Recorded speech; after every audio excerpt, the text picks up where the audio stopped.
আজ দুর্বাসা মুনির অভিশাপ বৃত্তান্তের দ্বিতীয় পর্বে তোমাদের সকলকে আমি স্বাগত জানাচ্ছি। প্রথমেই গ্রন্থ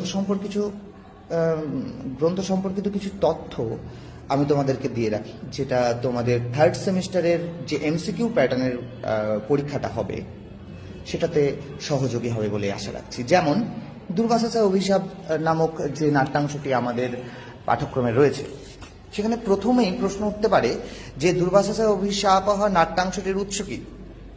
এখানে সব কোশ্চেনগুলো লেখা আছে, তোমরা একটু ফলো করবে। দুর্বাসা অভিশাপ এই নাট্যাংশটির উৎস কি? এই উৎস প্রসঙ্গে আমরা কি বলবো তাহলে? অভিজ্ঞান শকুন্তলম। কারণ দুর্বাসার অভিশাপ বৃত্তান্ত অভিজ্ঞান শকুন্তলম নামক নাট্যাংশে রয়েছে। ঘটনার বৃত্তান্ত প্রথম ক্লাসের মধ্যেই আমরা জানি, সেখানেই কিভাবে শকুন্তলার জীবনে নেমে এলো সেই সুলভ কোপার ঋষি দুর্বাসার চরম অভিশাপ। এটা একটা প্রশ্ন হতে পারে। তাহলে দুর্বাসা অভিশাপ নাট্যাংশটির উৎস হল অভিজ্ঞান শকুন্তলম। অভিজ্ঞান শকুন্তলম নাটকের রচয়িতাকে আমরা সকলেই জানি।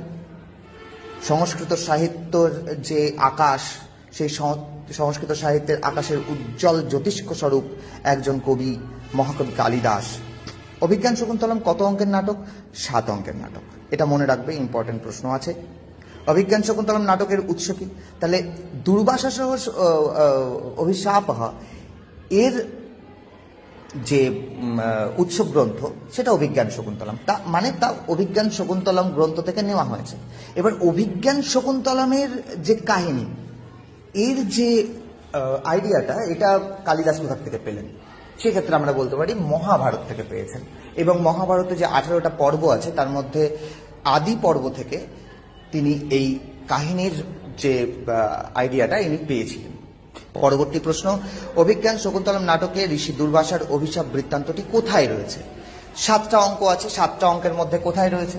7টা অঙ্কের মধ্যে চতুর্থ অঙ্কের আগে বিষকম্ভকে রয়েছে। অনেক বইয়ে বা অনেক জায়গায় তোমরা দেখতে পাবে যে চতুর্থ অঙ্কে রয়েছে বলে লেখা আছে। তো আমি আরেকটু ক্লিয়ার করে দিচ্ছি, চতুর্থ অঙ্কের পূর্বে বিষকম্ভকের লেখাটা আমার মনে হয় বেশি সমীচীন হবে।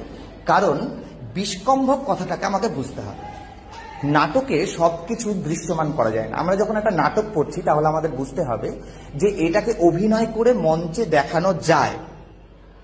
তো এখানে বলছে বিষকম্ভক, যেগুলো দেখানো যায় না, অর্থাৎ নাটকের ঘটনাবলীর মধ্যে যে সকল ঘটনা অভিনয় করে দেখানো যায় না, সেগুলোকে অর্থপক্ষেপকে রাখতে হয়। এরকম 5 প্রকার অর্থপক্ষেপক আছে। তার মধ্যে এক প্রকার অর্থপক্ষেপক হচ্ছে বিষকম্ভক, মানে বিষকম্ভকে যেটা থাকবে সেটা দেখানো যাবে না। নেক্সট আছি শকুন্তলার 2 প্রিয় সখী